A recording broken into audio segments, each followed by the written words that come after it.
Jeff Carlson finishes off taking control of your Apple Watch. This is MacVoices. Today's edition of MacVoices is supported by Kolide. Kolide is a fleet visibility solution for Mac, Windows, and Linux that can help you securely scale your business. Learn more at kolide.com/MacVoices. This edition of MacVoices is supported by NordVPN. Get secure and private access to the internet with a special deal at nordvpn.com/MacVoices. Welcome to MacVoices. This is the talk of the Apple community, and I'm Chuck Joyner. Folks, this is part two in a two-part conversation with Jeff Carlson about his new book on the Apple Watch from Take Control Books. This time around, we finish up that conversation, and so let's go back and let Jeff do the talking. And that's where the book comes in. And like you said, it's because you have gone through and dug down through a lot of these options, and I'll let you tell me how comprehensive you feel it is, but I've always looked at Take Control Books and feel like they're pretty darn comprehensive as far as if I'm looking to be able to do something that is a built-in feature, I'm probably going to find the instructions here on how to do it, or at least until the next edition of the software comes out, and therefore the next edition of the book has to come out.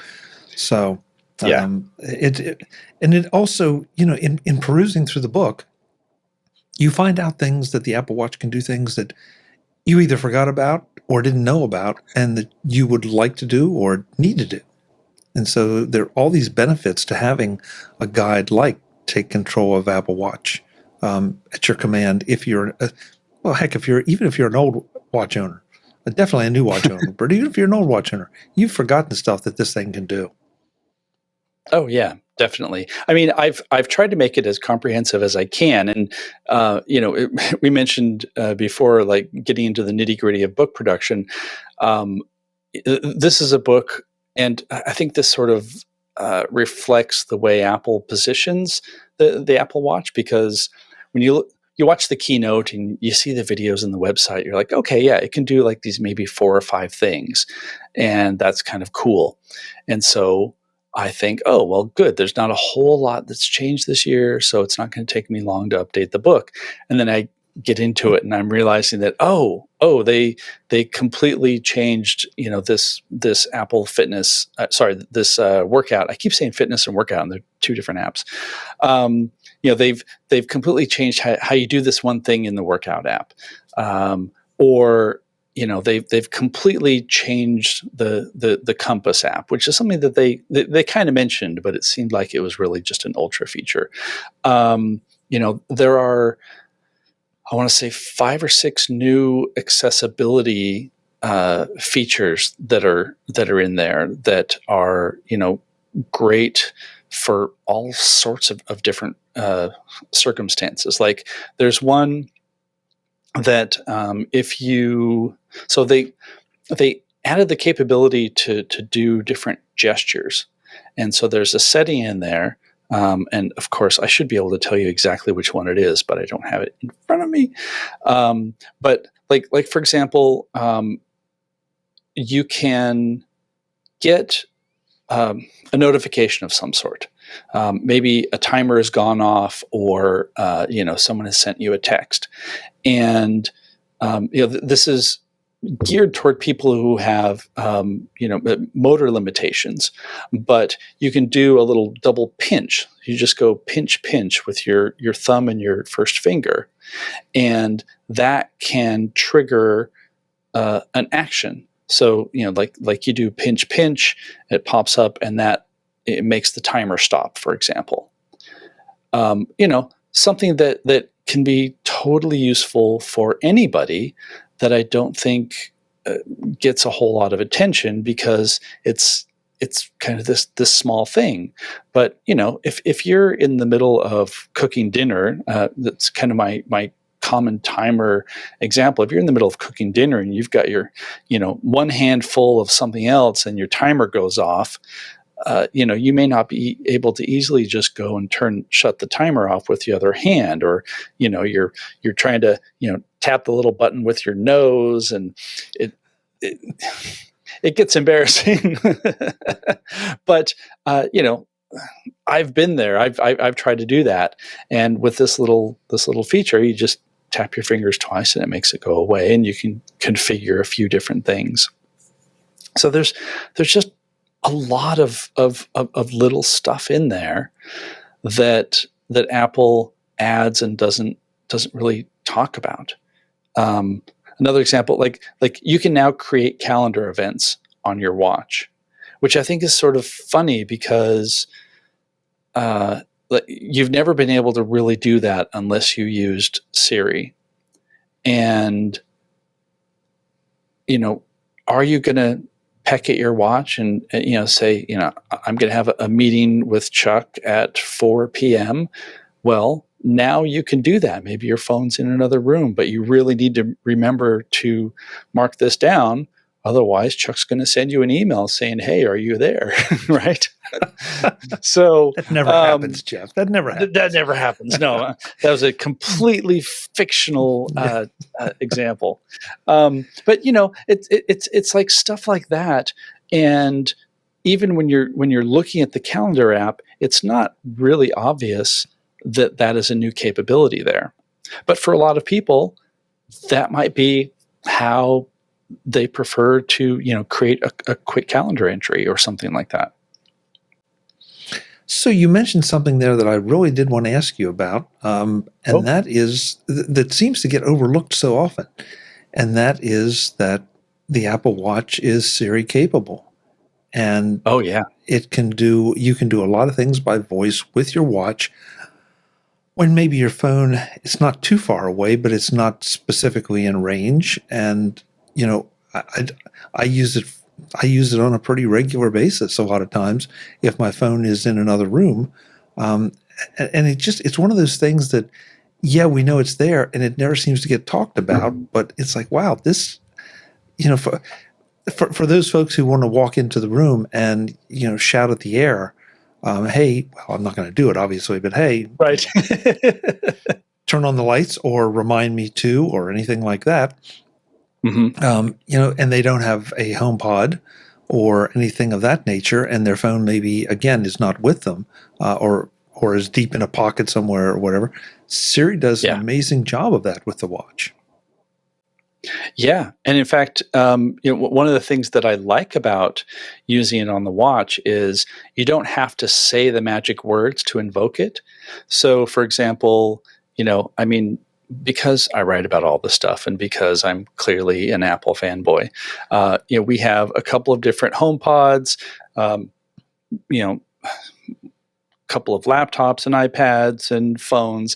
And so if you say the "hey magic word," it's not always clear who's going to respond, and it's supposed to intelligently figure that out. But also there are times when you want to do something and you don't want to just broadcast that, and so on the watch you just press and hold the digital crown, and that invokes our favorite friend whose name I cannot say. It's a like an unobtrusive way to activate that. Yeah, what can I say? I find that I use it, and sometimes this is, I think, a fair example. If I'm in the car, and I have CarPlay plugged in, but maybe I have the music just a little too loud, for and the CarPlay can't adequately or properly hear me, I can raise my watch up and say, "Hey," and it responds, "Call Jeff Carlson," and it will dial it, and then it dials obviously through my phone into CarPlay, and so I'm talking to you on my car, and I never even had to reach for the volume. Now, this is clearly a first world issue, but at the end of the day, it's just one more capability that it gives you if you think about it, or if you start to train yourself. And I need to look into it more, because I don't know what else I could be doing with that is completely hands-free if my mic in the car might not be working or functioning as well as I'd like it to when I'm playing something at high volume. Yeah, yeah. Well, my car, I have a Bluetooth connection to the stereo, and so my phone can play music through my. It's an old Prius, but I bought a little Bluetooth add-on, whatever. So I can play music and listen to podcasts and stuff through my phone, but you don't always want to have that distraction of, all right, hang on, I need to find this song that I'm trying to listen to, and like, you're driving, you don't need to be distracted, but it's so much easier to just raise your wrist and say the magic words and say, play album by artist, whatever one that you had in mind, and then that gets into the phone, and then it just starts playing, and you're not getting distracted from the road, because you just have literally your little digital assistant on your wrist make that happen. And maybe people don't even think about that, because it's not a big advertised feature, but it's just, again, it's like a little convenience that makes things a little bit easier, and in this case, safer, so that hopefully you don't trigger one of the other new features of the new watches, which is it can detect if you're in a car accident, which I did not test in any sort of way. Good.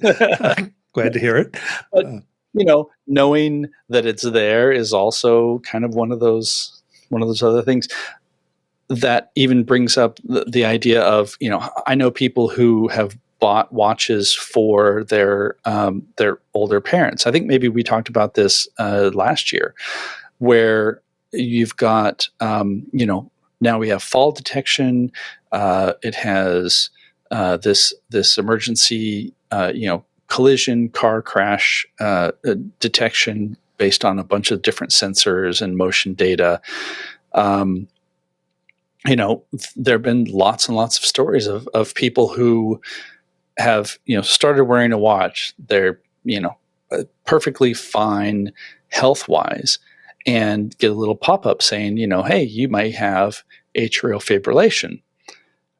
And that could be something that never would have manifested itself, but maybe it would have become something more serious. And you see that, and you're like, well, all right, I guess I need to see if maybe this is a real thing. And you go to your doctor, and the doctor says, yeah, you've got this basically it's an irregularity of your heartbeat.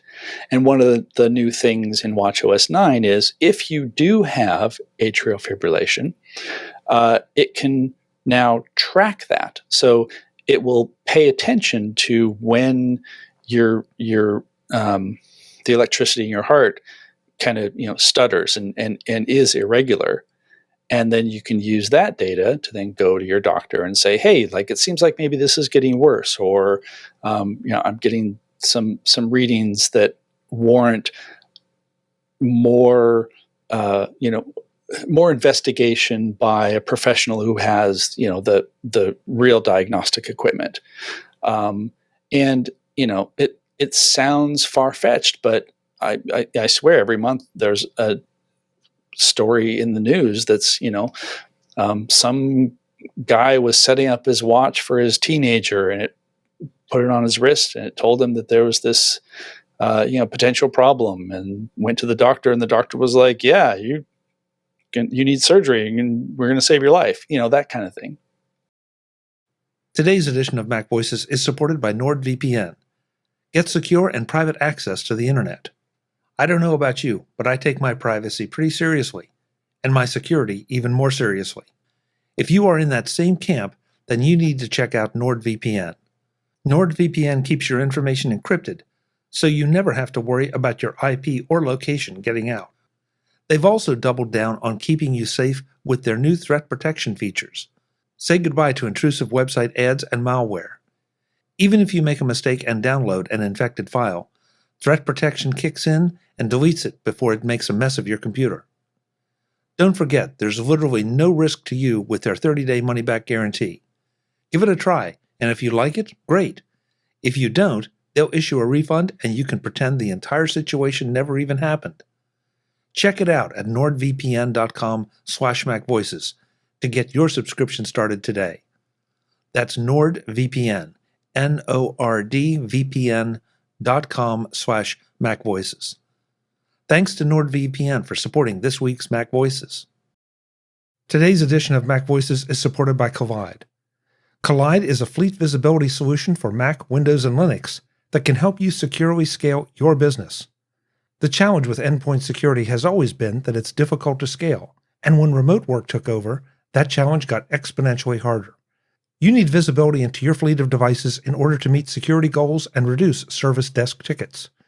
But how do you get that visibility when different parts of your company run on Mac, Windows, and Linux? You get Kolide. Kolide is an endpoint security solution that gives IT teams a single dashboard for all devices, regardless of their operating system. Kolide gives you real-time access to your fleet's data and can do things that traditional MDMs can't. And instead of installing intrusive agents or locking down devices, Kolide takes a user-focused approach that communicates security recommendations to your employees directly on Slack. You can answer every question you have about your fleet without intruding on your workforce. Visit kolide.com/MacVoices to find out how. If you follow that link, they'll hook you up with a goodie bag just for activating a free trial. That's Kolide, KOLIDE.com/MacVoices. Again, kolide.com/MacVoices. Thanks to Kolide for their support of Mac Voices. And I'm hearing more and more stories, and I've experienced it myself, where doctors are looking at this and saying, this is really good to have. And I know one doctor in particular I've talked to has said, look, eventually your watch will be able to just send me all your information. Now, there's an infrastructure associated with that on both ends, but he's looking forward to that. But meantime, he's delighted that I'm wearing an Apple Watch because he can tap into, if there's anything that he wants to look at or needs to look at, he can do that. And he said he's telling all his patients to get Apple Watches for this very reason. So, I'm not, just like you're not an extreme sports person, I'm not. Luckily, I'm in pretty good health and don't have any significant issues, at least that I know of at the moment. But it's going to keep getting better, and it's sort of like the medical treatment in general. The longer you can stay healthy, the more likely that they will develop something or have developed something that can take care of any issues that do come up. So I've started to look almost at the Apple Watch as cheap insurance, with everything that it can do, the functionality and all the health stuff and all the protection, the crash detection, the AFib monitoring, all those things. That's a pretty good deal for what you're paying. Oh yeah, totally. I mean, even if let's say my mother was in frail health, I love the fact that she has an Apple Watch, because if she were prone to falls, I would get a notification, like if she falls, there's a chain of events that happens. The watch will ask you if you've fallen. It seems that you've taken a fall. Is that true? And if she's fine, she can tap it and it goes away. But let's say she falls and is injured or unconscious, then it calls emergency services. And then I would get a message saying that, it looks like my mother has fallen. And, from that, you can ensure that the paramedics get sent out, or I could, call and follow up, and, like a bunch of little things that you don't think about. But, if, for example, she did have some sort of serious fall, having this sort of notification could get help to her faster. And, I'm no paramedic, but anytime that there's some sort of emergency or possible emergency, like the clock is always ticking. And so the sooner you can get somebody help, then the better that they will be. And even to the point where if you have this, app that checks your heart for atrial fibrillation, maybe it never would have been an issue. But if you had a thing that said, hey, something seems a little off, and then you go get it checked out, and your doctor says, oh, yeah, we can give you some medication that fixes it right up. You can also tell I'm not a doctor. Maybe that's not how it works. But the idea is you have this thing that is going to help you in that way, just as it will help you manage your notifications and, keep you on track for, okay, maybe I do have an issue with my heart. Well, one of the things I need to do is I need to exercise more. All right, I can start really slowly and start walking and then maybe build up from there. Or I can use Apple Fitness Plus and use, which ties into those videos, and it keeps track of your health information on your watch. So maybe you'll do a cycling stationary bike class, and you work your way up, and then next thing you know, you're in better shape, and that staves off the possibility of something worse later. So I don't want to make this sound like, okay, if you're in ill health, you need an Apple Watch and that will make you magically better.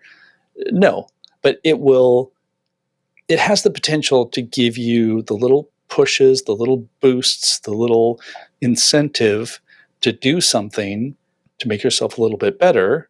And then, oh, by the way, you can also have, set 4 different timers so that when your laundry is done and your oven needs to be turned off and your coffee is ready, it'll tell you all that too, right? I've told this story on the show before, and I'll make it a short version, but I had experienced this, I guess, a couple months ago. My girlfriend took a fall, and I received notification on my watch. And, your initial reaction is, no, she didn't. I just talked to her an hour ago. And yeah, she did. I mean, it notified me. It notified her sister. It called emergency services. And, it really does bring it home to you that this is a real thing, that it does. And, if it had been somebody, like you say, an older parent or whatever, and maybe they fell down the steps and maybe their phone, fell away from them, or they didn't have it with them, they could use the S lady to call for help. They could tell it to dial, dial Jeff Carlson, and you may not be a paramedic, but you're the next best thing. So, there are all these little features, and yeah, we look at them, and some of those things you think, no, I'll never need that. And sometimes you do. And when you need it, you really, really need it. Yeah. And I think, to bring this back to the Ultra, so many times you'll say, well, I'm never going to need that. And the point of some of these things is not that you're going to use it. It's that it's there just in case you do. So, for example, if you are out in the wilderness and you have no way to contact anybody, then maybe the backtrack will point you in the right direction. If you're injured, the Ultra has this siren feature. And it, I can't remember the exact decibel, but basically it emits this very loud chirp with a specific pattern. So you can tell, like, this isn't a bird, like somebody somewhere is in need of help. And so if you are, off the beaten track and you have a broken leg or something, there is a better than nothing chance that someone might hear that chirp, or at least, hear something enough that they'd be like, I think there's somebody out there. And then, you scramble emergency services, and it just makes it that much one step easier to finding somebody who is in trouble. And I fully expect that, next year at this time or 6 months at this time, Apple will probably point to some of the people who ran into situations like that. So many hikers and, well, hiking is the first thing that comes to mind, but there's so many people who, they do not go out into the wilderness thinking that that anything bad is going to happen, because nothing bad has ever happened. And then you get somebody who, it's too hot, they get dehydrated, they didn't bring enough water, they get turned around, like nothing really of their own fault other than just not being properly prepared. And they find themselves in a situation where they need to be rescued. And sometimes, that's not even, out in the middle of the Canadian tundra. It can be in a, fairly well-trod path that somebody just got lost on. And you have these features, with the watch, and then with the new iPhones and the coming ability to connect to a satellite in an emergency situation. It all adds up. As we were saying, it's like a bunch of small things that piece together into a bigger whole that is better for you overall. And this is the point where I say, okay, Jeff, aren't you kind of overselling this a little bit? Like, all right, the iPhone will save the world and it'll keep you healthy and safe all the time. No, but does it allow me to do a lot more with more confidence than I would if I didn't have that, or if it didn't exist? Absolutely. And it's, in some ways, it's too bad. I like the fact that we've wrapped up with some of this stuff because it is so important. I dislike that we wrapped it up with some of this stuff because it's the kind of stuff that kind of has a negative vibe to it that you don't want to think about happening. Doom and gloom. But, after we finish this show, I'm going to go and get in my car and go get some dinner. And I'm going to put a seatbelt on. And I absolutely do not expect to need that seatbelt. But I've had occasions where I didn't expect to need it then, and it saved me from serious injury. So, it wasn't up to you. Yeah, exactly. And so these are all features that, all the features we talked early on are the convenience features and the productivity features and the usability features. Then we got into the safety features and security features and preventative maintenance. Preventative activities. So that's just it. The Apple Watch brings all this together into one little package that straps on your wrist. And Jeff's book will tell you how to get the most out of all those features. The ones that are, might have a negative connotation, and the ones that have positive connotations. Jeff, what the book is obviously available now as the folks hear this, and the pricing is as usual. A Take Control book level pricing, and I'm sure Joe will probably have some bundles up as well for this and some of the other things that the Take Control authors have done.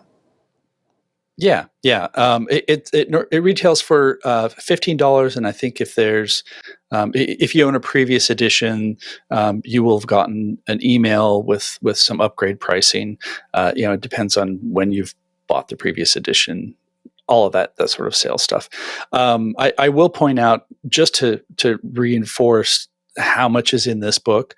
This is now a 246-page book, which I never anticipated when I started writing this, because the watch, it only did a few things. And this is even, not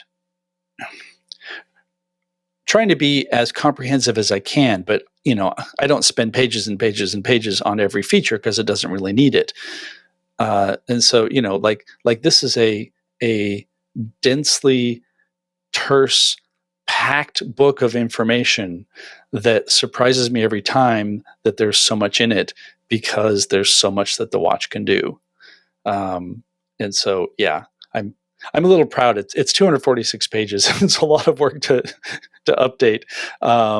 And all of that is so that if you have a watch and you have a question, you can just open the book, find your answer, and there you go. And you don't have to go and navigate all of Apple's support documentation and all the stuff that I've already done for you. So that's a big part of the take control ethos, really. Yeah, and just because it's 246 pages doesn't mean you have to read all 246 pages. You pick Right. the parts that are relevant to you.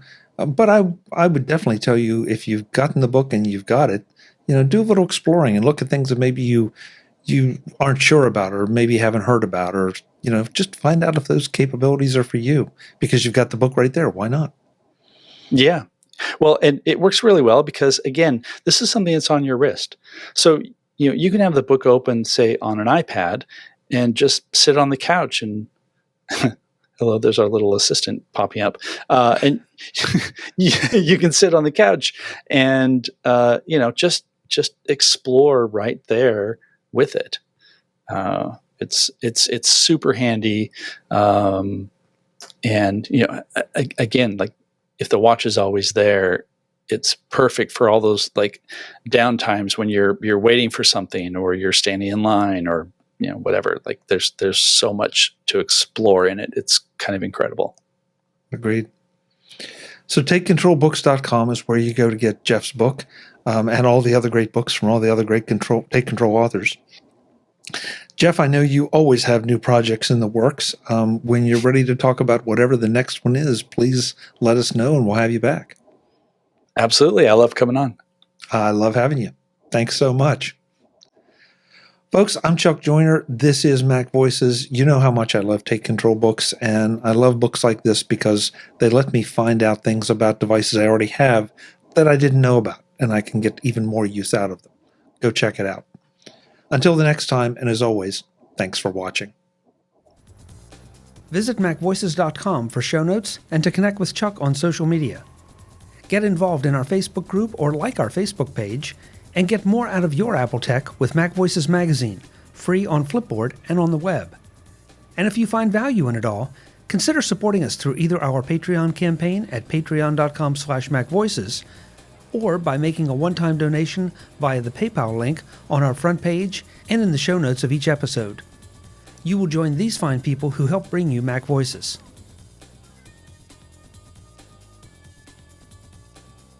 Advertising handled by Backbeat Media at backbeatmedia.com. Bandwidth provided by CacheFly at cachefly.com.